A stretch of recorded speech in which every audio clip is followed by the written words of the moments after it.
Do you know who Lyndon Baines Johnson is? No.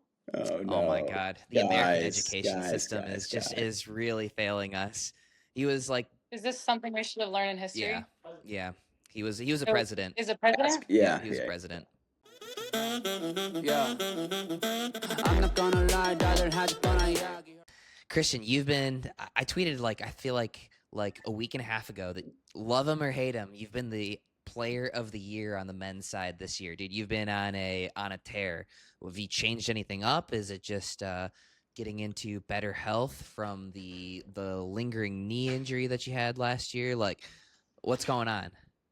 I think the knee injury was a big thing because that really held me back a lot, especially from singles. So I wasn't able to play singles, and I think to be the best pickleball player in the world, you need to play singles. If you don't play singles and you're just good at doubles, I mean that's awesome. Like, you could be the best doubles pickleball player in the world, but to be the best overall pickleball player in the world, you need to be not the best in the three divisions, but weighted properly. You need to be top in all three. So you've got to play. Yeah, that's a somewhat hot take. I like it though. I think it's like MLP value, right? Where it's probably primarily doubles, but like having singles acumen is super important. Yeah, maybe like 15-20% of the weight is on singles. Mm-hmm. Is that the goal? Number. Is that the stated goal? Yeah. Be the best pickleball player in the world? That's been the goal since I first held a paddle. So, I mean, yeah, that's 100% the goal, but I know I'm not the only one with that goal. Any pickleball player, that's at the top wants that. Mm-hmm. So, yeah. Christian, does it just mean, do you think it means more to you than other pros that are out there? Like, because you to date, we haven't seen somebody do a tennis style celebration like you did when you won your ML or when you won your first PPA gold. Like, does it just mean more to you? I mean, it means a lot to me. I can't speak on how much it means to other people, but it means, it means everything to me. Like, this has been my entire life for the last 3 years. And I've given everything to pickleball. So just for, pickleball to give a little bit back and to get that first gold medal, I've been so close. A lot. My first year, I made it to several finals and I lost all of them. So in singles, so just to get that, to get the monkey off my back, it meant a lot and it means so much. The second one meant a lot too, because it means it wasn't just a fluke. Like I deserved the first one, and I deserved the second one, and that's awesome. Yeah, I feel like especially beating Fed after the 15 months that he's had of, I would say that he's been far and away the most consistent singles player other than his one Adidas paddle stint of anybody, right? And so to beat him, I mean, personally, like, when we've been doing rankings or internal rankings, I've been putting Fed at number 1, regardless of what his head-to-head is with Ben. Fed is most consistent. And so I do think like having that win in a final over the number 1's got to feel awesome too. Beating Jaume is in the Cape Coral finals. Obviously that's amazing, but it's not the same as beating a Fed, in my opinion. Yeah, I think to be the best, you have to beat the best. Fed might be an exception to that because he struggles against Ben, but he proved it. It takes a lot longer to prove that you're the best if you don't beat the best. So playing Fed in the finals, I went in there and honestly just very low pressure. I felt like I was an underdog. He had beat me at Palm Springs pretty soundly. So I went there with very little pressure, and I played well. Mm-hmm. Yeah, absolutely. You beat Fed. You got to play well to beat Fed. That's for sure. Fed never hands a match over to somebody or another. But, dude, you're not just a singles specialist. You're balling on the doubles court, too. And I've had a hot take that I'm curious what your thoughts are on. In order to be the best men's doubles player, you got to play the left side. Tell me I'm wrong. You're not wrong. You're not wrong at all. But the thing is with me is every the reason I started playing the right wasn't because I was a right side guy. It was because I was playing with the left side guy. And like that's the main reason I would play the right side of the court. And I played the right side and MLP for the first time with Riley Newman.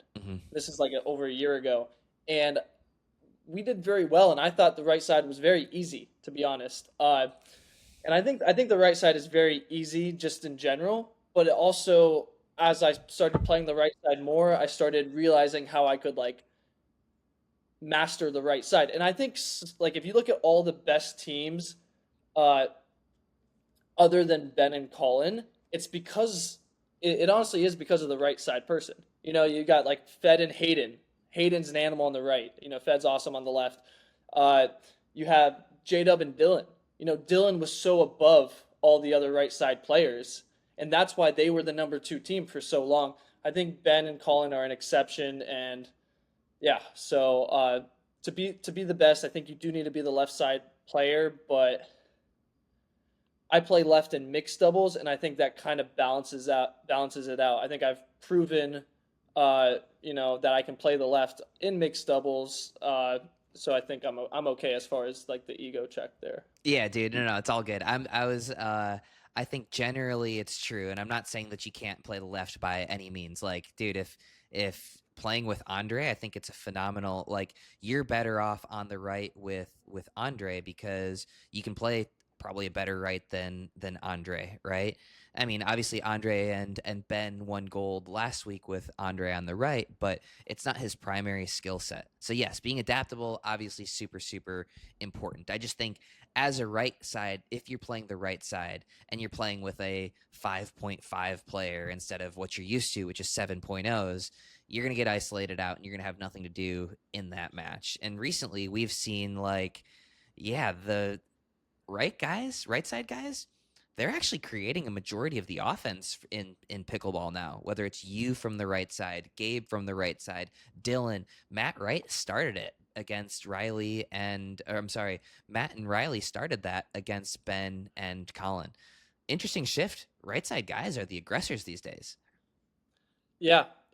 And if you're getting, it's tough. You said if you're playing with a lower level left side guy, you're going to get iced out. And I think that's something Ben always does in doubles, regardless of what team he plays or who he plays. He's always icing out one player. And I think that's always his strategy. I don't think he doesn't move the ball around too much. He's mostly just always hitting to one person.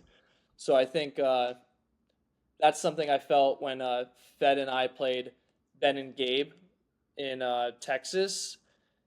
Fed was getting hit most of the balls, so you'll see me. I was standing way over on the left, like I was standing like in the middle of the court to try and create some offense, and it works sometimes, but it's harder to create offense off of a middle dink than it is from a wide dink. So.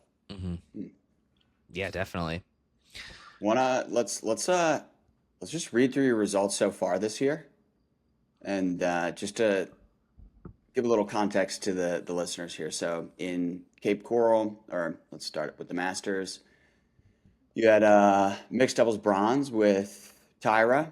In Tucson, you went men's gold with Andre, mixed silver with Tyra, and a single silver. In Mesa, men's doubles gold with Andre, and in Cape Coral, you had men's double silver with Fed and a mixed bronze with Catherine, and now this most recent weekend. So you've had a pretty hot start to the year. I think Zane kind of alluded to it earlier. Based on some of your tweets, I think I already know the answer to this. Do you feel like you're playing, one, the best pickleball of your career, and two, do you feel like you're the best pickleball player in the world right now? Like, is that how you feel when you step out on the court? So I do think I'm playing the best pickleball I've ever played. I think you said a very interesting word there, feel. So I've felt like I was the best pickleball player in the world very shortly after I started. Like well before I had any right to even think I was like a top 10 player. I thought I was the best player in the world, or at least capable of getting there. Sometimes that line is like hard to see. Uh, but I'm also a big numbers guy, and I think in order to be the best player in the world, you have to prove that with numbers. So in order to get there, you need to become the number one ranked player in the world, and then you also have to, you need to be ranked number one to like have any right to say you're the best player in the world. That's kind of what I think. So. What's better for the street cred, being number one in singles or number one in men's doubles or mixed? Like when you think of the perception around the pro circles or even just like higher levels of pickleball, people who love pickleball, like what gets you more street cred? This is a totally subjective question, by the way. Yeah, it might be subjective, but like men's doubles is the answer, like objectively. That it is the best, or just based on the full public, like what the majority of pickleball players prioritize is men's doubles and women's doubles, and that's not just the pros, that's amateurs, people who watch, and the pros. So I think being the best in men's doubles definitely takes the cake in that rating. But the interesting thing about being the best in men's doubles is you never really know who's the best because it's always two people. It's always partners. And that makes it really tough to figure out who's the best unless, you have one person switching it up a ton and winning. Then you can kind of tell it is very tough. Whereas in singles, it's very clear who the best singles player is. Like there's no questioning like who the best is. It's like it's just you on the court. So I think that's a big difference between singles and men's doubles. That's what I really like about singles is it's just you. That's what I loved about tennis singles was it's just you on the court, and you get all the credit, but you also have to take all the blame when you lose, and I like that. Yeah. So does winning the singles gold or winning a men's doubles gold, like what feels better? I mean, based on your reaction, sprawling out on the court, tennis style, in singles, one might assume it's that, but what do you think? So I've actually thought about this a lot. Men's doubles is the hardest division to get a medal, to win. But that also makes it it's the most competitive. So it's the hardest to win, but it's also, for the same reason, the easiest to win. Since it's so competitive, there's so many different teams that have a chance at winning. So, that's the one that people want to get the gold medals in. That's the one people want to win is the men's doubles. I always thought I was going to get a medal. I always thought I was going to get a gold medal in singles or mixed doubles. I thought my first gold medal was going to be mixed doubles, just because from the the beginning of my pickleball career, before I figured out men's doubles, I was pretty good at mixed doubles, just because all you have to do is be aggressive, have reach, and honestly just be aggressive. I think if it wasn't for Ben and Anna Lee, I'd have at least five gold medals. I'm not kidding. I'm just not kidding, because that's the one, and that's the thing about mixed doubles is it has a team that's so dominant. So it's not as competitive, but it has such a dominant team that mixed doubles is the hardest division to get a gold medal in for everybody except Ben and Anna Lee. Well, yeah, you also have all of the players in the division, right? So Exactly. the draw is twice as large. You've got guys, all the best guys and all the best girls, right? So I want to ask you, going back to Mesa a couple of weeks ago, you got loud and you got booed. And did you feel that during that match against Gabe and Ben? There's a meme that comes to mind where somebody it's like a WWE where one person's giving him a finger and he's like, I don't know if you've seen it, but that's kind of how it felt, especially after what had just happened. I didn't by any means felt like I had crossed a line or done something crazy or worthy of being booed. And I think most people felt that way, by the way. I think most people felt that way, but the people there thought or felt like I was yelling at Tardio, which, I guess to be fair, I was, but that was because I was on the left side of the court. It was super just, particular to the moment. I was on the left side. So I was playing the left side. Gabe tries to attack me since I don't play the left side too much, or like that. I don't play the left side with Andre a lot. And I hit a really good counter and I win the point. And it was just kind of like, don't attack me. That was why I yelled, and I might have yelled it more in his direction than maybe I should have. And then the crowd booed, and I was like, I honestly was so confused at first, and then I realized I was like, wait, they're booing at me. And I think we started losing a lot after that, actually, because we had a lead and we kind of gave it up, and we ended up pulling out the match in the 5th game. And then more on this topic. After I got booed, I was kind of like, am I doing something wrong? Because if you're being booed consistently, you're probably the problem, and I'm not, I'm not blind enough not to see that. So, but that wasn't the case. I think the very next tournament, I felt like I had so many more fans than before that tournament. And I think it was because I got booed. I think because I got booed, so many people were like there to defend me. Like, hey, this guy's just fiery. He's just trying to bring energy to the sport. He's taking pickleball this serious to like get this emotional and to bring this much energy. Like, we love it. Why would we like boo this? I mean, like, he's not doing anything outright mean or rude. Whereas, yeah. So I felt like I had a lot more fans after that incident. So, and Let's it's good. go, dude. It's good. Yeah. I'm a fan of it. Look, we've said it a million different times. I didn't think it was anything out of the ordinary. I do think it's interesting how crowds play into that, right?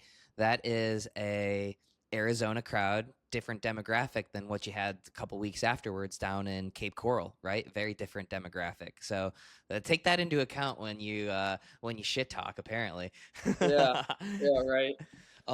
But this week we actually had Ben once again kind of mocking players, and that actually started with you. We've had you on where you had some choice words for him and Colin after a match because Ben's done that with you. I wanted to ask you, like, what are your thoughts on, like, if you are putting out that poll, like, are you for Ben mocking players or are you against it? I think it would be hypocritical for me to judge the way somebody acts on a court, unless he can do whatever he wants. I was actually talking to my physio right before this because I told him I was coming on your podcast. He was like, "Oh, what did you talk about last time?" Because I was like, "We had done this before," and I told him the whole Ben Johns mocking me to me, then calling him the B word, and I just gave him the whole rundown. He thought it was absolutely hilarious. And I'd rather somebody yell in my face than publicly embarrass me like that. So that's just me though. Gotcha. Okay. Well, hey, I don't know. I got a hard cutoff, so I got to get out of here. But let's do a blind ranking real quick, and then if you and Thomas have anything else, let me know. But have you seen any of these blind rankings? You ready to rock it? Yeah, let's go. All right. Christian, blind rank these 5 iconic male celebrations without knowing what comes next. We've got a Tyson, one of these.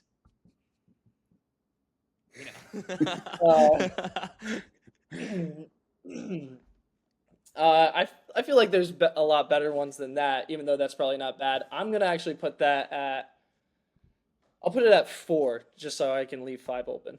Okay. We've got a Deckle Bar Roar. 3. 3. All right. We've got a Rafa Round 'em Up. That's I'm gonna put that at 1, to be honest. I feel like that's a pretty good one. We got a J.W. Johnson, whatever he does. 5. All right. 5 open. So number 2, we got a Julian Arnold Andiamo.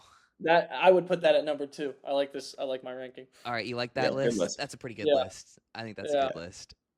Awesome. Cool. Thanks for playing.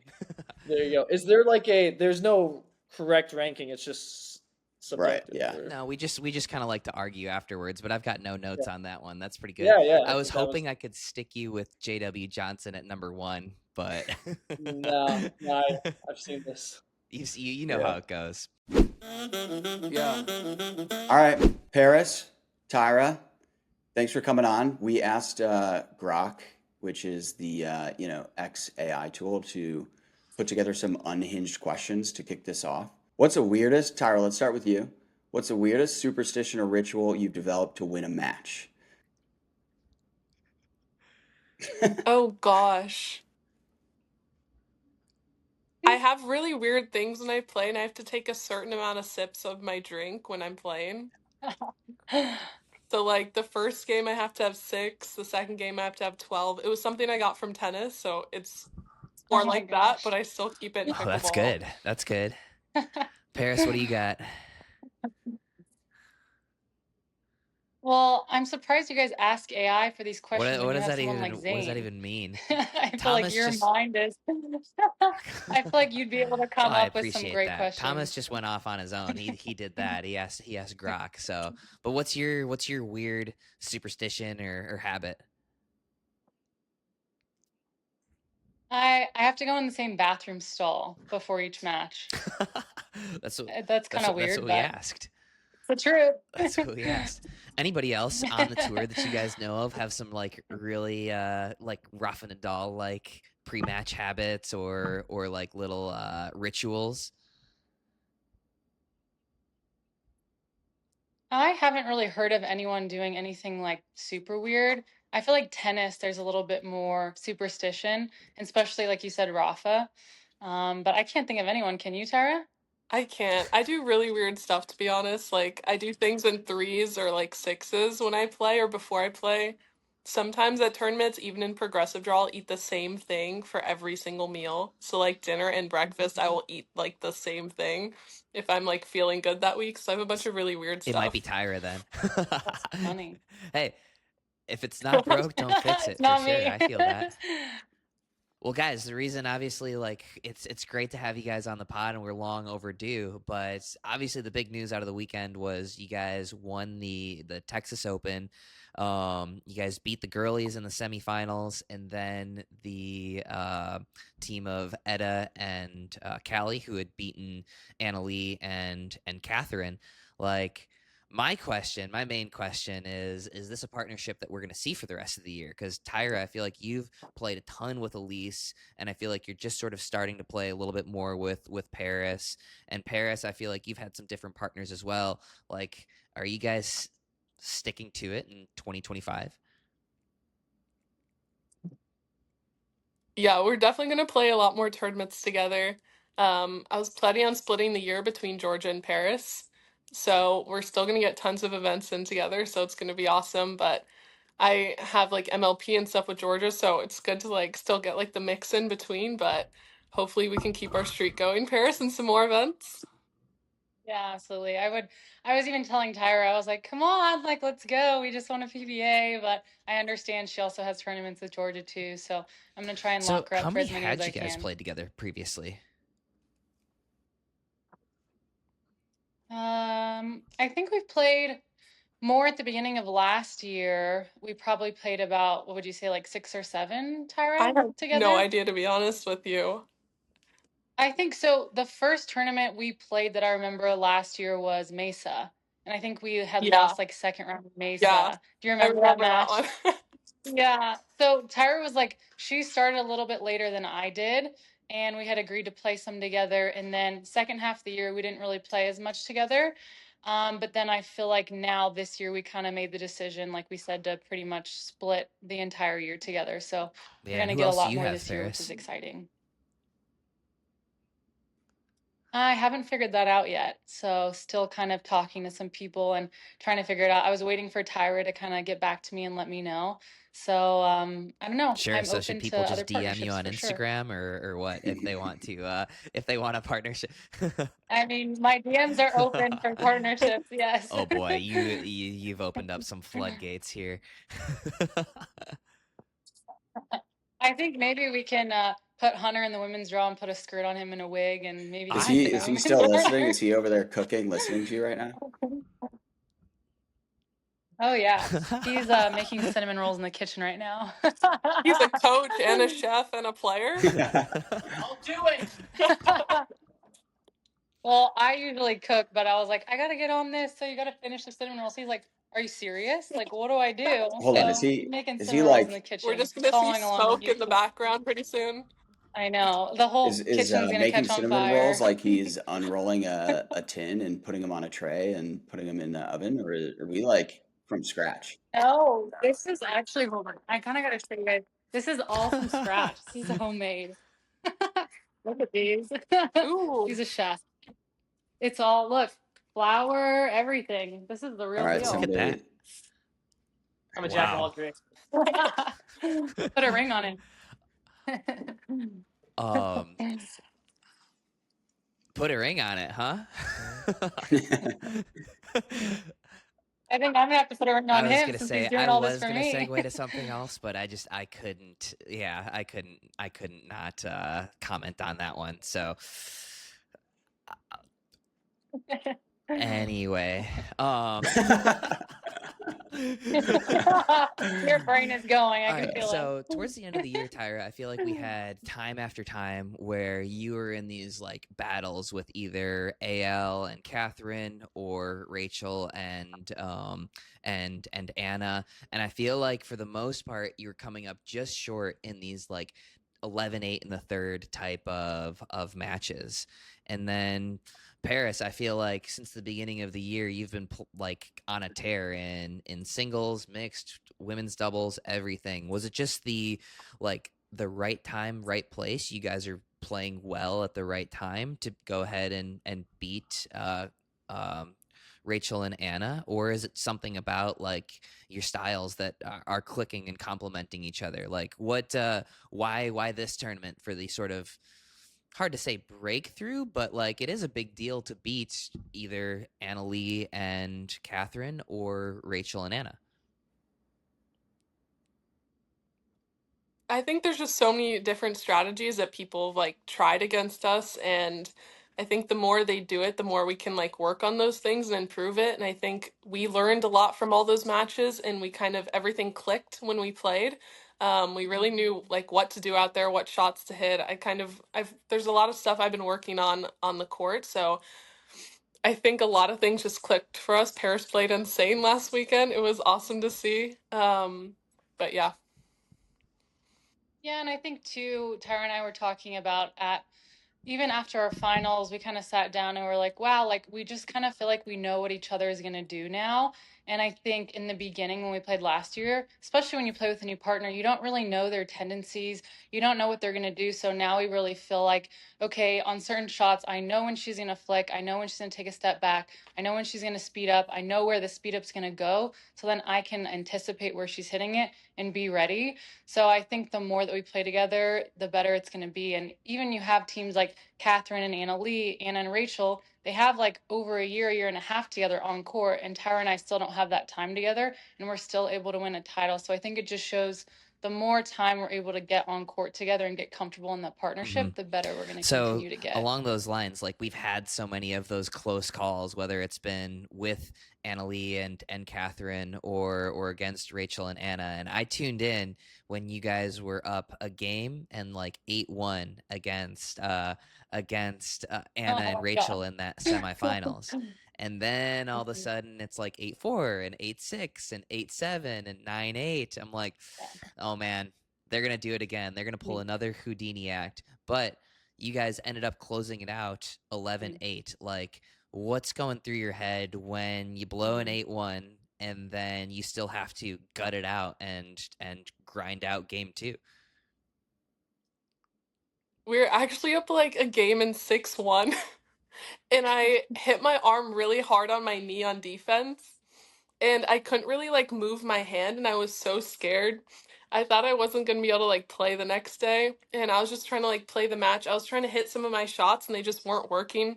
And they obviously were still playing well, but there were just some things I like just could not do on the court, and they started getting closer and closer, and I'm like, just swing through, like it doesn't matter. If you're in pain now, just play through it, try and win this match. And I ended up not being able to hit my shots as hard, but they ended up being like off-pace speed ups at the end of the match. They ended up working, which was really funny. But as it got closer, I'm like, you just need to push, just play through this, like you can do this. And Parris was next to me playing amazing and just like really going for his shots, and it just really worked out in the end. Well, and I had no idea Tyra was hurt, so I'm kind of glad she didn't tell me she was hurting, or else it would have been in my head. So she's a trooper, and she got through that one. And I think too, like in those big moments when it gets close like that, and you know they're coming back, that's kind of just the ebbs and flow of pickleball. You can be up 10-1 and come back and win. So I think for us, it's really just not paying attention to the score as much as executing our game plan.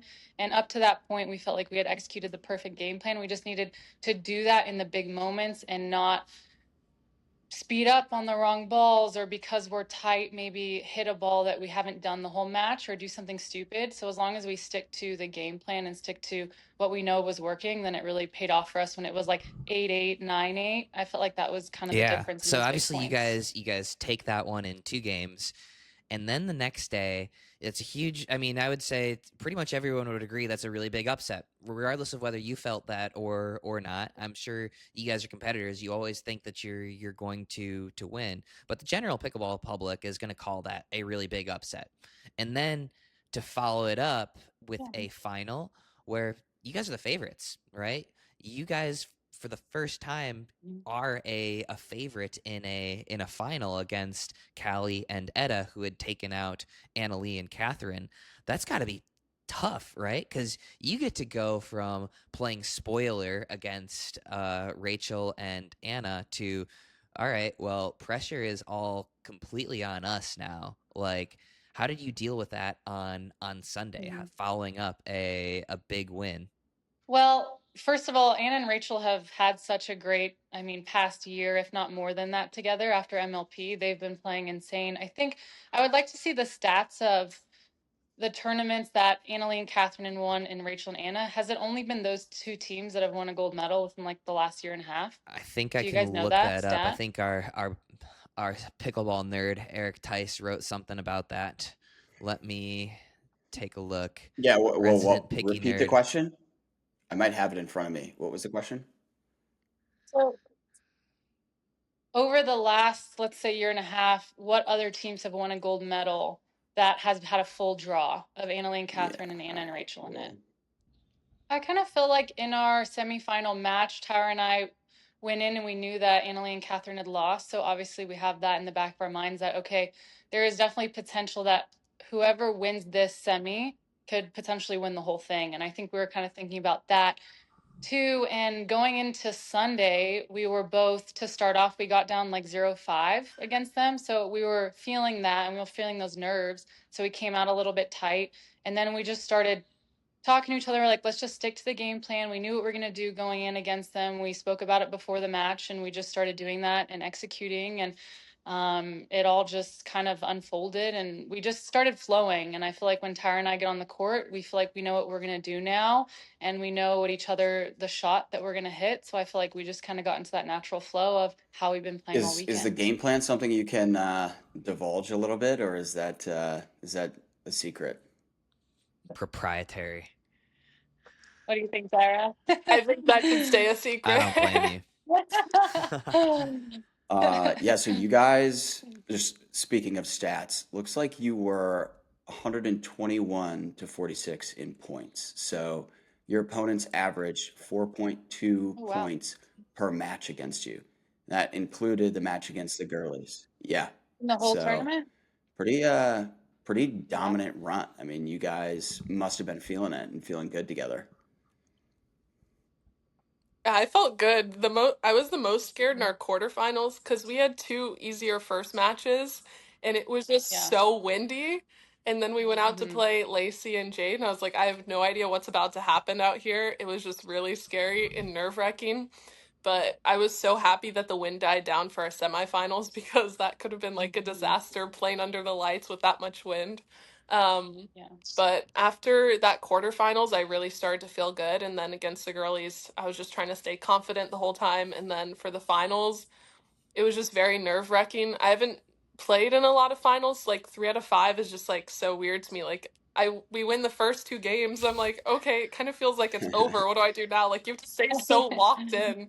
I'm like, okay, pretend this is the first game, lock in. This is the first game the whole time. Yeah. So it's just a little bit nerve-wracking, but I felt really confident out Do there. you like 3 out of 5 every time? I mean, Andrea Coop put out a tweet that in order to differentiate from between cups and slams and just opens, right?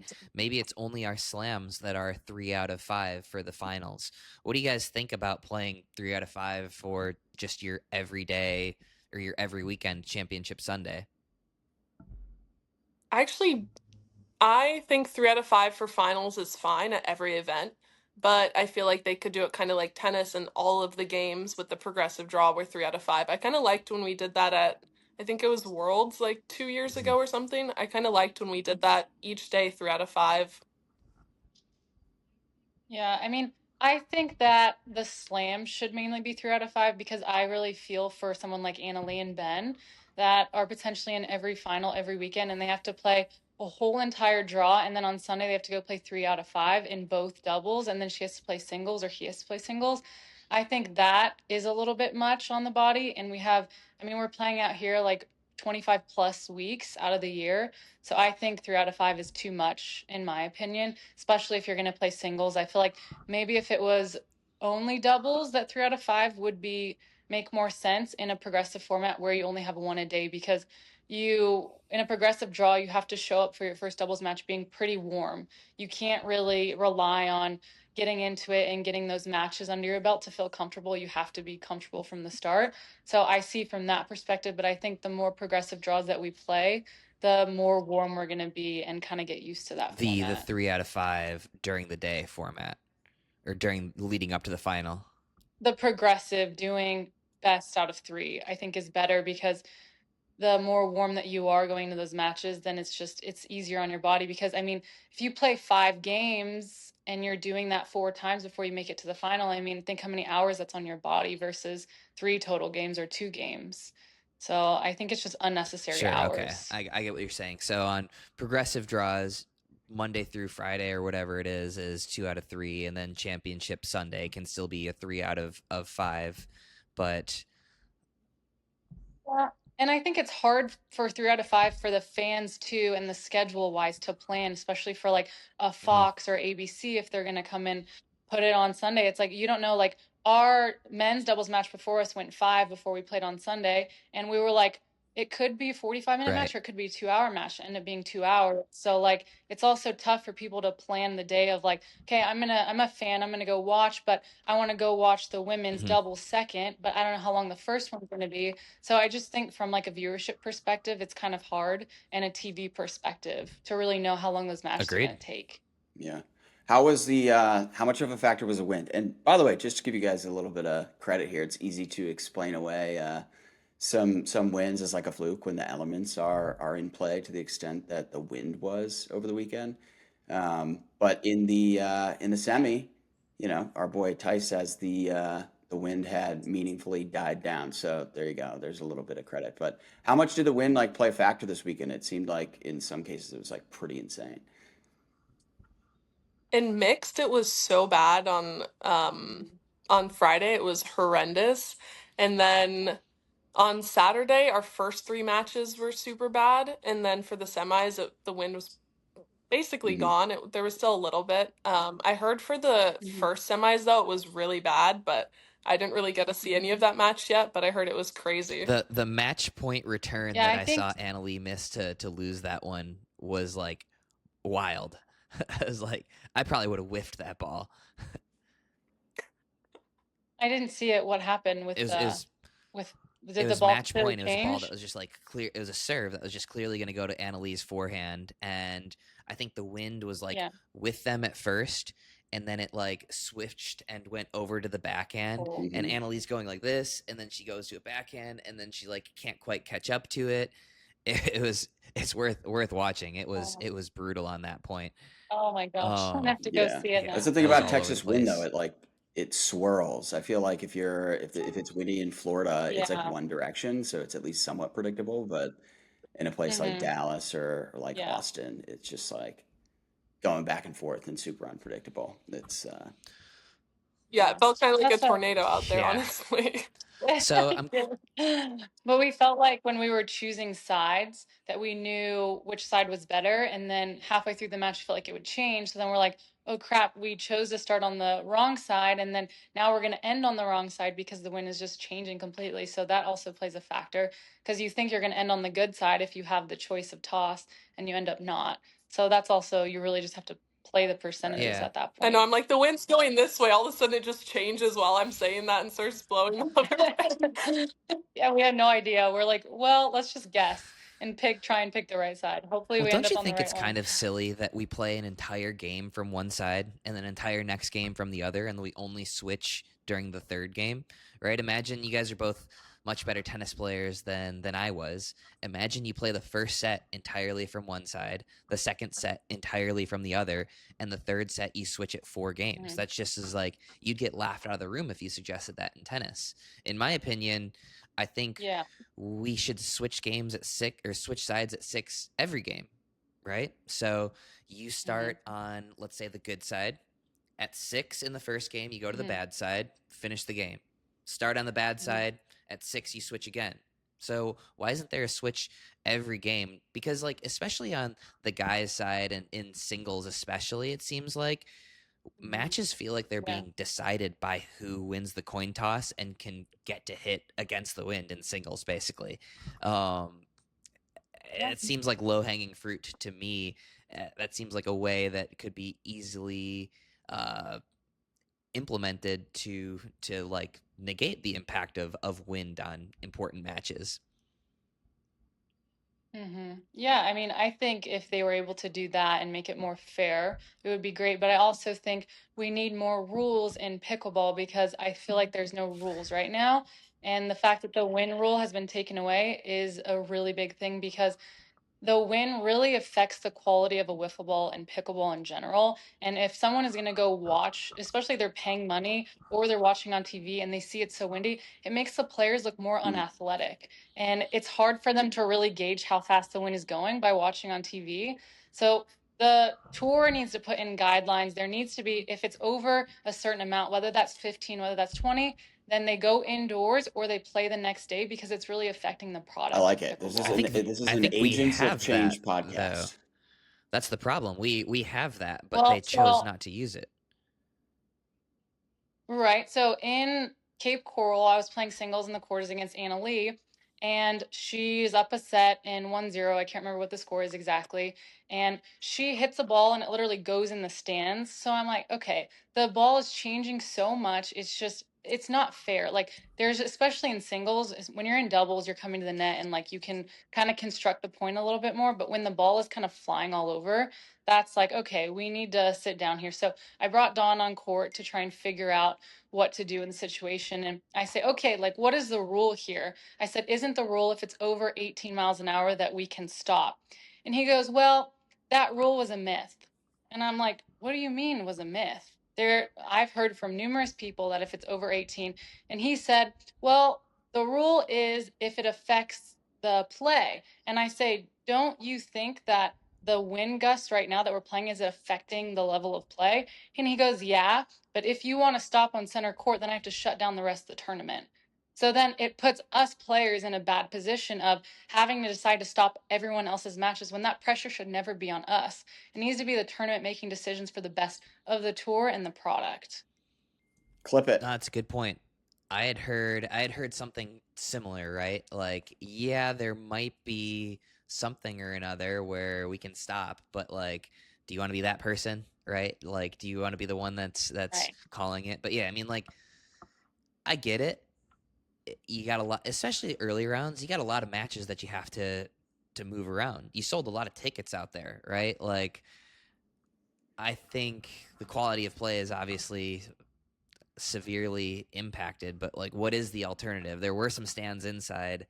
I don't know. I don't know if we do just have to like to suck it up. Yeah.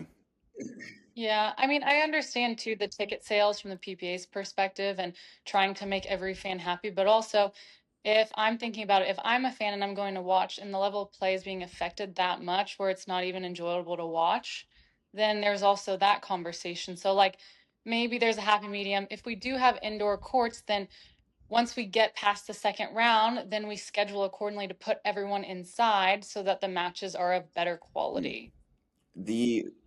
And then you finish the rest of the draw that way if there's not enough available I courts. saw one clip that was just like insane, the amount the ball was moving, and it was like 2 pro players just completely whiffing. That was kind of my initial reaction. And then I was thinking about like the NFL, for example. Some of the best games ever are insane weather conditions, like crazy wind, snow, and it makes for actually a better product.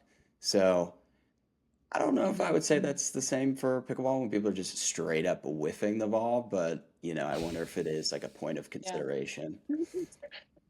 Not good when the best I in the don't world are know. just I mean, whiffing. I think that pickleball's affected so much by the wind though, whereas the football's a little different. Like people like the brutalness of football and they love to see the snow, they love to see the rain because it's like gritty. But if pickleball is gritty, then it's not, I mean, there's not a very good end product. I think it's a little Yeah. different, but There's I no don't know. equivalent of like ground and pound run game because you can't pass the ball. Just people like Yeah, burning exactly. everything. I don't know what the answer is, but Honestly, I feel like the equivalent was what Edda and Callie did, which was just staying back at the baseline and banging and like just making a bunch of balls Yeah. back there. That's got to be the equivalent. You guys familiar with blind rankings? Basically, Tyra will give you 5 things. Your goal is to rank them from 1 to 5 and make the best yeah. possible list without knowing what comes next. Yeah, I do these on TikTok. Okay, cool. So you know how it goes. You guys ready to rock one? Oh gosh. Have Tyra do it first. This one is a team. Oh, no. This is a team one. All right, this is a team effort. Okay. All right, so Parris and Tyra, I want you guys to blind rank these 5 iconic celebrations in pickleball without knowing what comes next. First, we've got a Rachel Rohrabacher scream. We have to rank Yep. it. So 1 to Yep. 5. I'm thinking like 4. I was thinking either 3 or 4. Let's go with All 4. right, we've got it at 4. Next, we've got a Elise jump. Like a roll over the net, like a Just tumble? like a jump into your arms. She'll like jump into me and like hit my chest and stuff. Yep. Oh my. Let's do it. Let's do a 3 yeah, on we'll that put one. What do you think? 3's perfect. Okay. All right. Next up, we've got a Jessie come on with the fist and everything. The fist and everything. I'm just so curious of what the last one is. I know. I'm gonna say 5. Wow. Okay. Well, Do you agree, we Ty? have 2 Because more. I'm waiting for this last one. Well, we have 2 more. You have 2 right? more. We've got. Oh, 2 more. So right now you have Elise jump at 3, Rohrabacher scream at 4, Jessie fist at 5.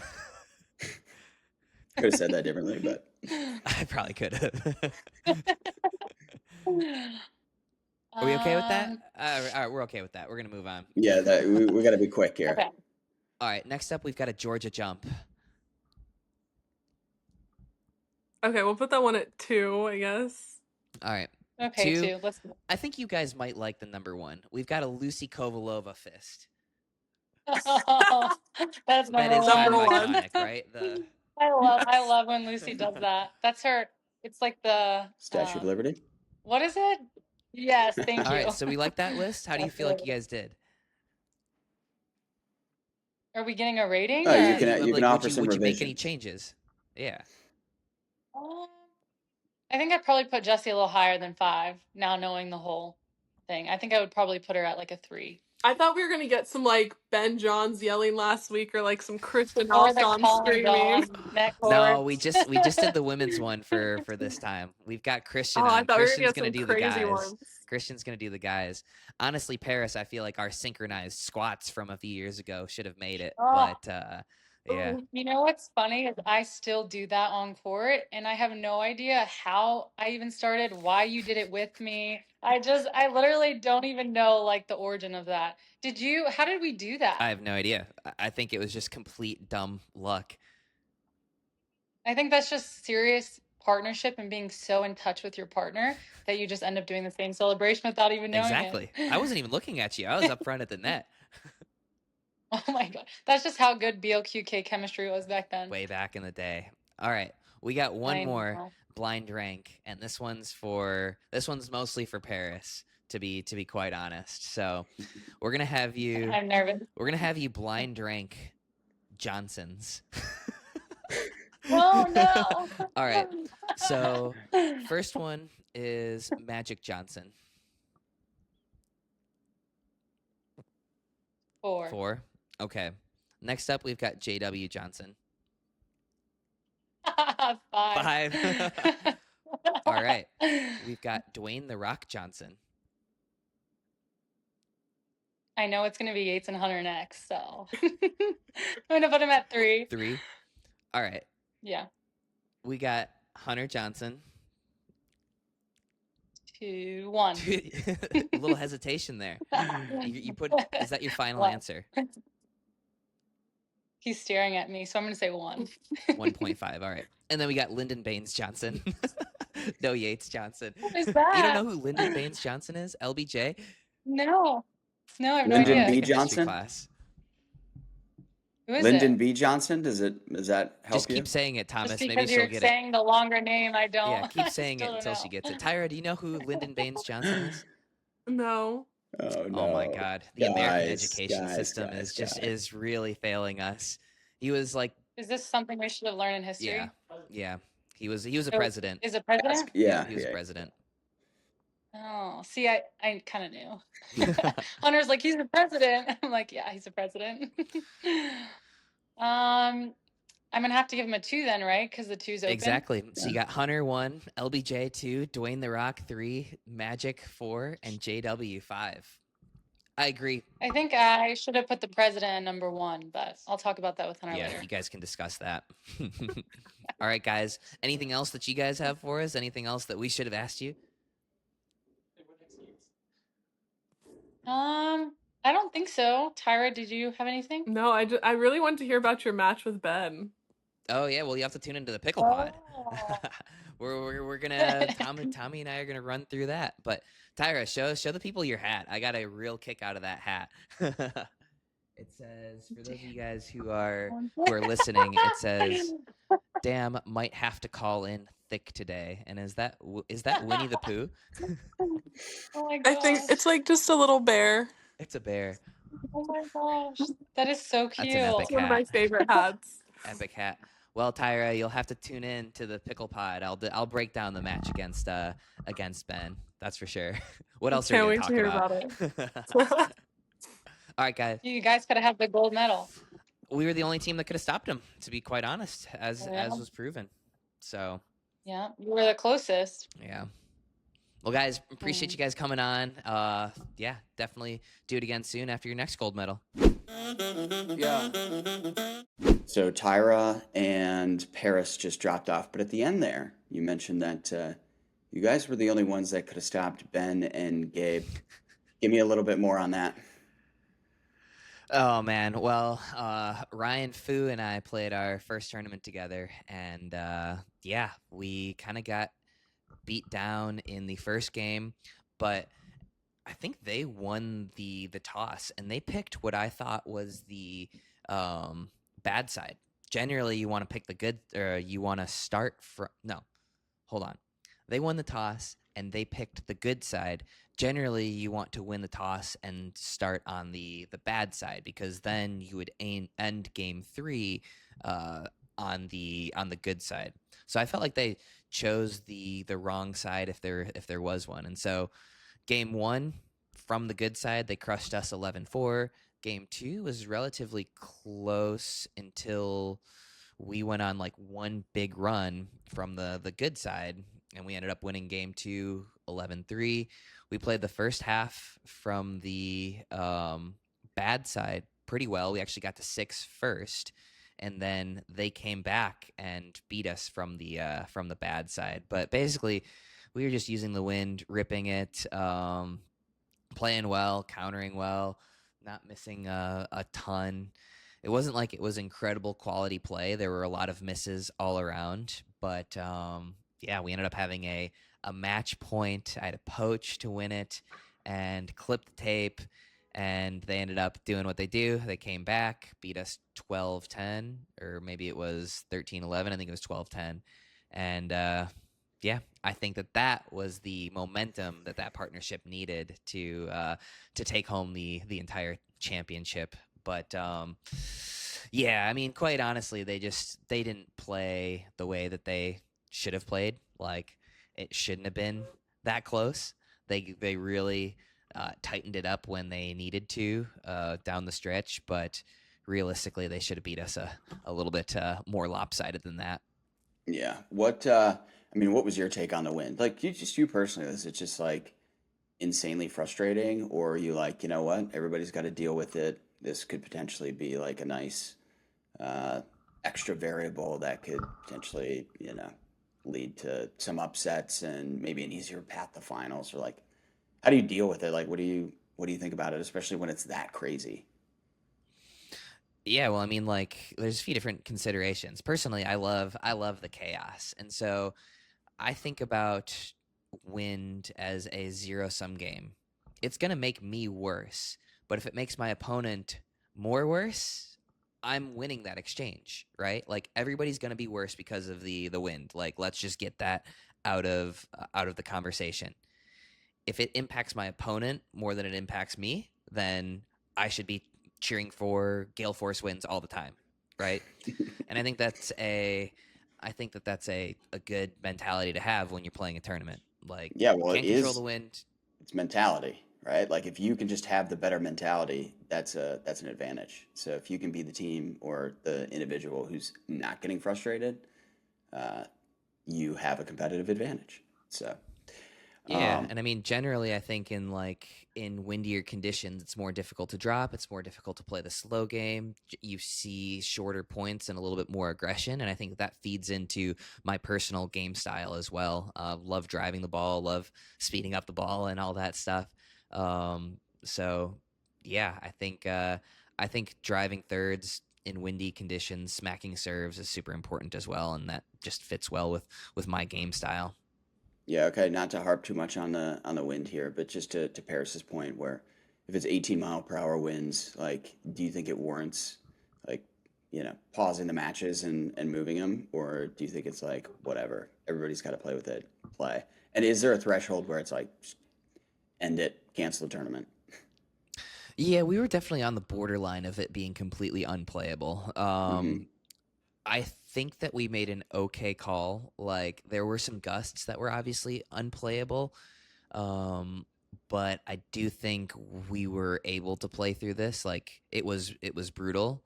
I think if it was much more wind, we would have definitely had to, like, probably call it. Yeah.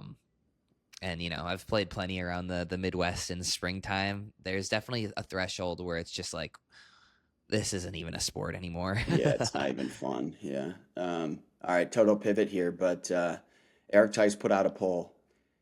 I love the way he tweets. All caps, polarizing issue. Poll about Ben Johns. Ben Johns, the PPA Tour Texas Open, has now openly mocked players 2 days in a row. Yesterday, he mocked Zane Ford for his celebrations by doing a version of them himself in Game 2. He did it twice in a game.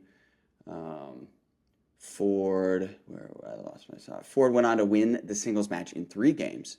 Today, toward the end of, and he was tweeting this, was on Saturday, I think, toward the end of the mixed doubles game against Kate Fahey and Noah Khalif, Johns again mocked Fahey's screams.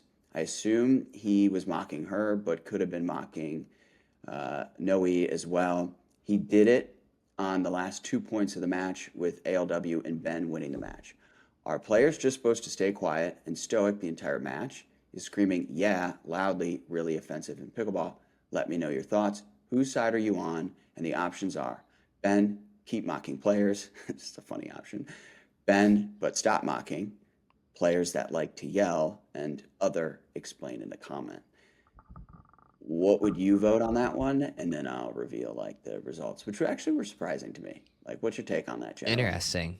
Well, I mean, I like any sort of personality on center court. So while it might be an asshole move, I'm all for it. I think it's entertaining, and at the end of the day, we're entertainers. So I'm gonna say, yeah, Ben, go for it. Yeah, I want to see more of it. And 38% of people, which was the highest percentage, said Ben, keep mocking players. There were some funny responses to this, though. I won't go into all of them, but there was one was like, we moan when Ben doesn't show motion, and then when he does, he gets held to some higher standard. So, I don't know. I think it's Well, fun. my guess think it is makes I for feel better, like this is TV. another statement from Ben, right? We had the statement from Ben with the attempted murder of Kwong, right, where he went high at the head. I think Ben does like that more stoic gameplay, and so if I'm in Ben's head, at least what I'm thinking is, if I mock these guys or point out their what I think is a ridiculous come on, maybe they'll get self-conscious and quit it, right? Like, if I send a ball at Kwong's head first, maybe everybody else will stop. So he has been quoted in that with the Kwong situation. Maybe that's what he's doing with the mocking players. But regardless, I hope he continues. What do you think about if a player is in the middle of a tense match, hears a player on a nearby court celebrating loudly, so the player on the court in focus decides to not only scream very loudly, but scream in a way that mocks a player on a court that is 2 courts over? What do you think about the etiquette there? I don't know. Whoever did that sounds like a fucking legend. Dude, I was so confused by it. I was like, because I saw the clip just like out of context, and I was like, oh, Zane's mocking the Andiamo, like, another person doing Dude, that. I wasn't feel like that happens mocking the constantly. Andiamo. I No, love no, the I know, but Andiamo. like I just that's wanted to join in. right, but that's what I thought when I saw it, and then I'm like looking, and I'm like, wait, Julian's not on the court. Like, what is happening? And then I realized you had just probably heard a loud Andiamo. Yeah, you didn't hear what Rob Cassidy said? I heard his call, his primal call from across the facility in the wind nonetheless. Can you imagine the ear damage that the people on that court must have had from Julian's Andiamo? No, I'm all I feel for like it. I thought it was great. you gotta come up with your own. I mean, Julian's been able to like brand that thing. I mean, there's been products with Andiamo on it. You gotta have like your signature, come on, whatever the Zane Navratil version is.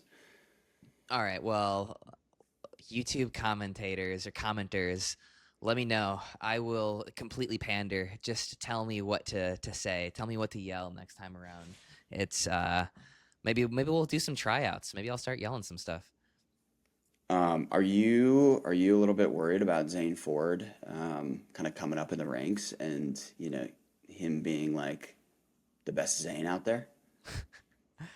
I'm not worried at all because it's gonna happen at some point. So, like, yeah, dude, he's getting a ton better. I think he's gonna be an elite part of this game. And so, Yeah, I mean, like, it's not a matter of if. I feel like it's a matter of when. But I'll always be a better podcaster than him. So at least I got that going for me. I don't know, dude. And I He's don't wear pretty those well glasses. media trained. That's true. Why don't you get him on the podcast instead, though? You can upgrade your Zane.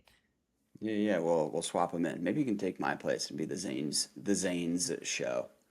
The Zane's show. That'd be something. Yeah, by the way, so I guess it was up to 40-mile-per-hour winds. That's pretty insane. Yeah, there were gusts up to 45. Honestly, I feel like the venue was actually really well insulated, given that it was winds of 25 and gusts up to 45. But not to keep harping on the wind, Thomas. Thomas can't stop thinking about the wind, dude. It's in my head.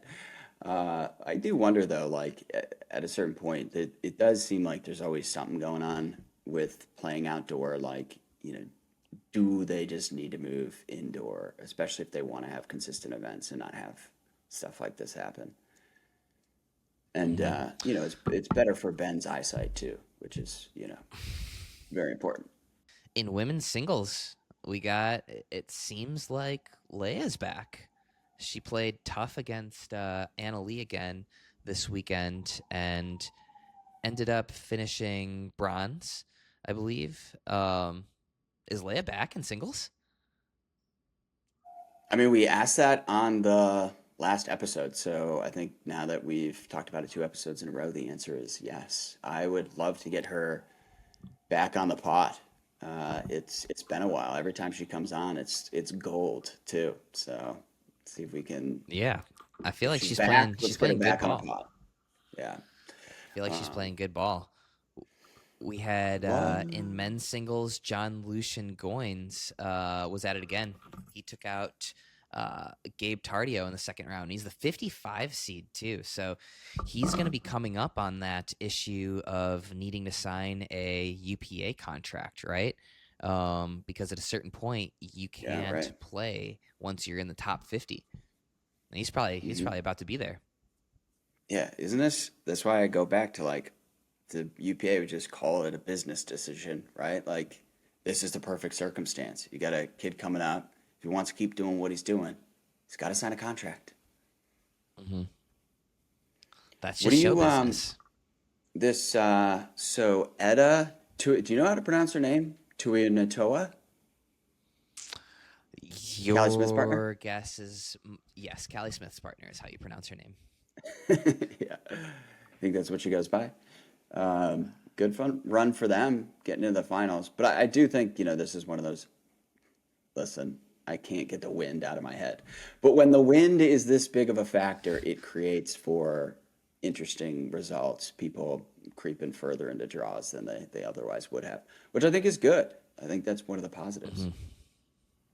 I agree. Um, It's got its pros and cons, right? I do kind of like when pros, myself included, as somebody who whiffed a important return in a match this weekend, uh, are humbled by the wind, right? Like it does make for entertaining ball. Yeah. all right, Jason, thanks for coming on. Is this your second time on? I don't even know. Is this have I don't even remember. I feel like I'm I do the rounds every once in a while. I couldn't tell you. Have we not had you on before? I could have sworn we have I in the don't know. summer, maybe. I feel it. I don't know. I don't think I have, but potentially. I feel All like we right. all just Well, talk hey, to Jason welcome. so regularly that like it's hard to determine whether it was on the pod or not. Yeah, I can't remember either. Jason, long overdue. Welcome to the Pickle Pod. I could have sworn we had you on before, but we're doing it now. So thanks for coming on. You got it. Excited to hear a little bit more about this new replay system. But Zane, curious from your perspective. You're one of the ones who's been most vocal about this. So Jason, you're the guest, but we're going to start off with Zane on this one. What's been your what's your take on the first introduction of the SpotON replay system? Do you feel a little bit better about all this stuff? Well, I think SpotON Replay is solid, and I have some questions because obviously this was the first week that it was really out there in at the Texas Open. That's right, Jason? Yes, correct.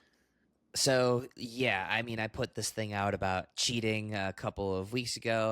I've talked with Jason and Connor and a few different people on it, and so my rant was much more applicable to courts 2 through 20, right? Court 1, center court is, yeah, we've got good cameras on pretty much every line. That's going to hopefully prevent the complete egregious cheating, right? Like there's been complaints about, certain times camera setup isn't perfect or it's still difficult to see, but anytime that there's challenges, it should prevent the egregious cheating. So I think it's great. It'd be awesome if we could have this on every court as well. But I'm also, we've got to be realistic. Like there are things that are cost prohibitive. We're not going to have this on court 20 for your 8 a.m. match too. But I do think that we need some way of deterring cheating in those situations. So it's not exactly center court wasn't ever really the problem, in my opinion. Yeah. Well, I think without it, it's a problem, and it's on center Yeah. court, and therefore it's even more of a problem because there is no answer. So having a solution, I think this is a pretty good one, but it doesn't scale to court 40, and that's what we need to solve for. And I read your thoughts on the matter on what you wrote, and I think there's some merit there, and we'll definitely take that under consideration and try to figure out how, one, if technology can't solve this, putting a system in place that will hold people accountable and kind of tally that up over the course of time, so we can identify chronic line callers that are not accurate. Yeah. So I think a lot of the people want to know what happened with close call replay, because we thought that we had this system figured out. We thought that we had solid replays on center court, and then by the end of the year, at the beginning of this year, we're going away from what we thought was the solution and back towards the old, just looking at the stream. And then this week we have SpotON. So can you take us through a little bit of what happened there with close call and where we stand now? Sure. Look, those guys are great. They have a great system, and we were glad to be working with them. Ultimately, it comes down to financial realities of we were duplicating the production. They had their own trailer, their own production setup, and we also had Pickleball TV doing the same trips, parallel pathing, and bringing multiple people to the same events. That was ultimately not in the budget, and it just didn't make sense. And we tried to find a way to work with them to potentially, I think there were some talks of acquiring them, or, look, we like them. I like them a lot. I worked really well with them. But ultimately it comes down to dollars and cents, and the guys at Pickleball TV felt like they could create that system and something, if not, the same, better, and improve upon it. So nothing against them, great guys. And, I could see a world where potentially we work with them again in other instances, but for now we're going to, do what's right for the bottom line and for the best production. And so that would be the SpotON replay system that was put into place this week at the Texas Open. Correct. Yes. And that's been, in the works for a while now. Obviously nothing ever happens as quickly as you want. Just getting those cameras out there and being able to process that is quite complicated. And so it takes a lot of computing power to be able to process that kind of, you're talking about 240 frames per second on 6 different cameras, and then being able to get that up in production right away, and then add a, graphic overlay on top of that. There's a lot of stuff going on, but feeling really good about it. It launched late Saturday. We got a couple of them in. And then on Sunday, Championship Sunday, it was there throughout the day. And obviously, as you saw, there's, it registers. What happens is the way it works is that ball that represents where the ball makes contact with the ground has essentially a cutout in there, and you can see through if the line protrudes, right? So there's clear visible evidence of, is the line there or not? So it's a binary answer. It's yes or no. It's green or red. If it's in, it's green. If it's out, it's red. And we don't have to think about it anymore. We can just go by what we see, and makes it a little bit more comfortable. Mm-hmm. Is it practical to scale that to all courts, or is this something that's going to be primarily for championship court? It'll be championship court. I could see a world where we extend that to grandstand, but it's not for 40 courts. I mean, this is pretty high speed. Even when we were working with close call, we had 120 frames a second on the grandstand court. So still you're missing that kind of middle frame that we oftentimes, don't get a perfect look at. I think we realize that 240 frames per second is the right amount, right frame rate. But it takes up a lot of bandwidth and computing power. So Jason, it seems to me like close call replay worked 99% of the time, and there's that 1% where it was like, okay, maybe its ball's going so fast that we can't see exactly where it bounces. 240 frames per second should probably fix that. But why do we need the graphic overlay? Because we only started to have that a little bit towards the end of the year with close call replay. But if you have the camera and you can pause on the exact point of contact between the line or between the ball and the court, why do we still need that graphic overlay? So I think the graphic overlay works just like Hawkeye does, right? Hawkeye doesn't give you the footage, right? They're using, they're approximating on a trajectory of the ball, then creating an illustration of that and giving you a binary answer, right? That's the beauty of Hawkeye. And I think we wanted to replicate something like that where it's not a judgment call. It is binary. It's yes or no. Do we see the line or do we not see the line? And by doing that, it takes some of the pressure off of that official in the booth that's, trying to make a decision on their best judgment, because the truth is the camera angles that we have don't see the contact point. We were still having to approximate of how much compression there was, how much of the ball is making contact. And you remember the whole thing at the beginning of the 25% rule, which we've amended. But we're trying to be generous with the contact point. And so that contact point is between 30 and 40% of the ball. And that gives you 30% on either side of that ball that's not touching the ground. But every ball is different, and trying to get that just right until we have a way to analyze the compression in real time.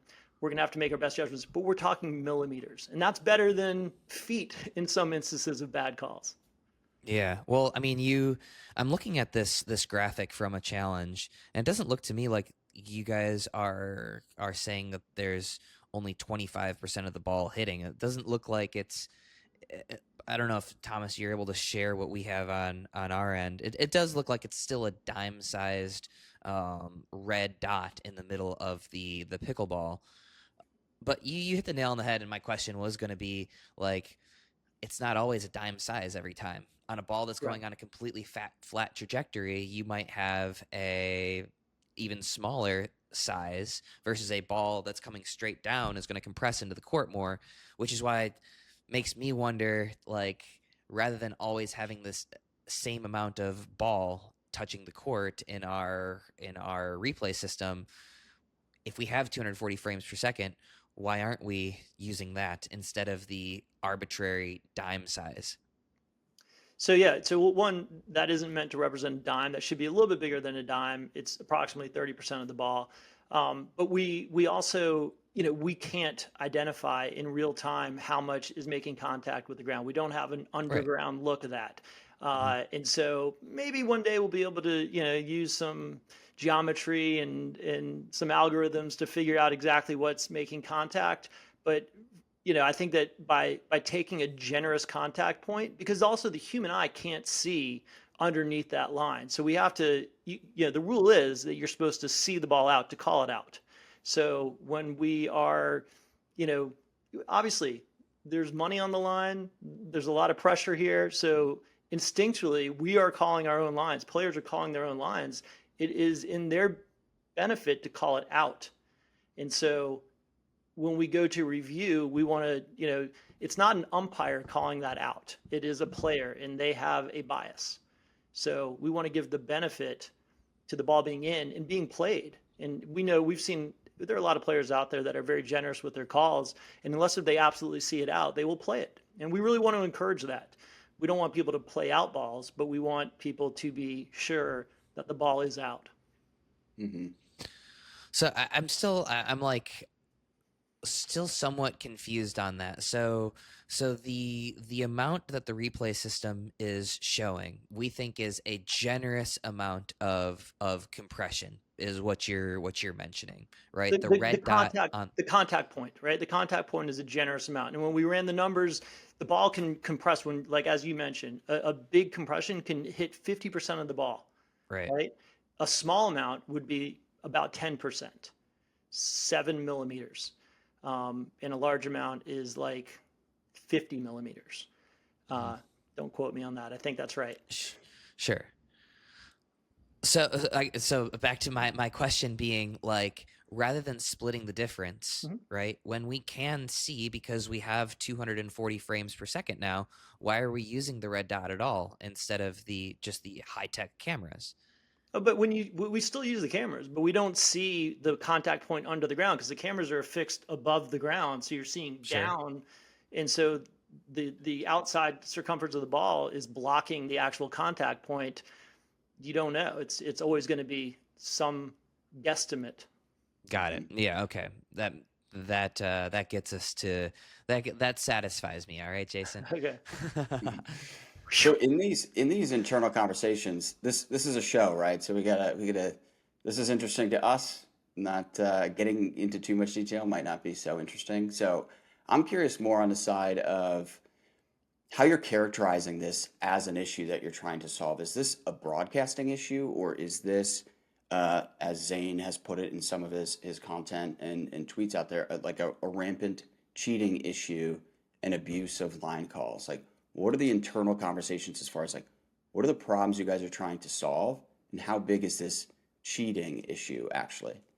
I don't see it as a cheating issue. I see it as a fairness and accuracy issue. I think that putting players, having players call their own lines, it's a lot of pressure. And like I said, there's a bias involved, right? It is in your best interest to call close calls out and put the pressure on the opponent to have to challenge. But we want to have an accurate, fair and just system in place that we can get the right answer, right? And if it's so close, play it. You have a 50-50 chance of winning that point, or you can call it out and deal with the consequences if you got it wrong.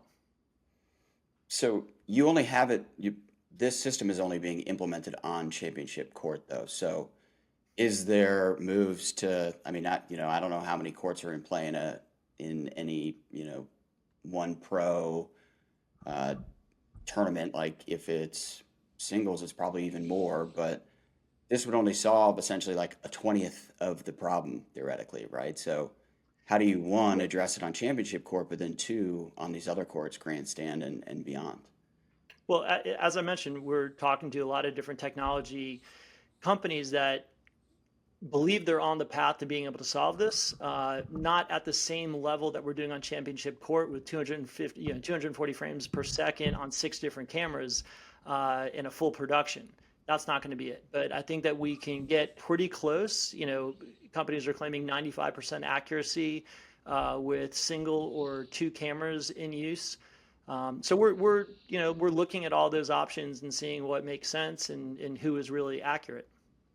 Right.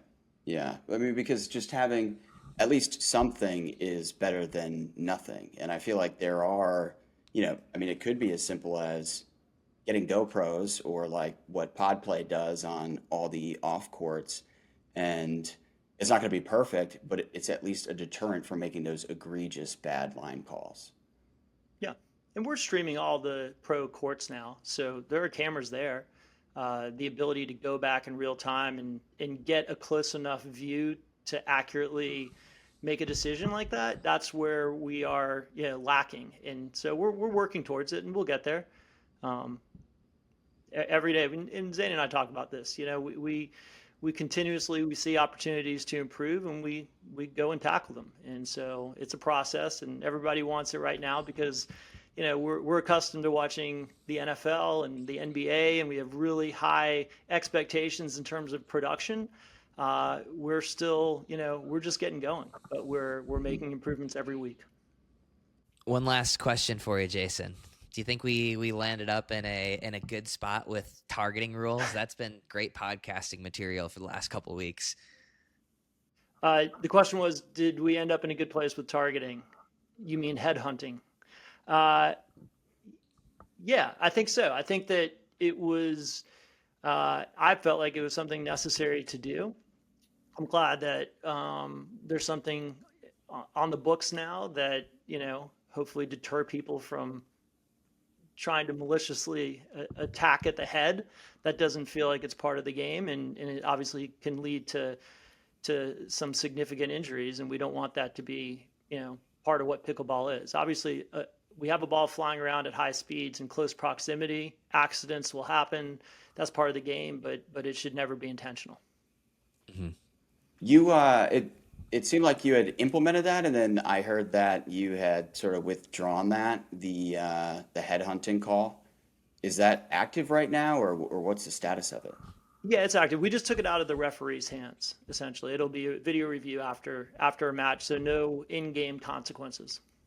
Got it. So is that like up to, like if it's an off-court non-championship or grandstand, is that up to like the referee to flag it and send it to you guys for review?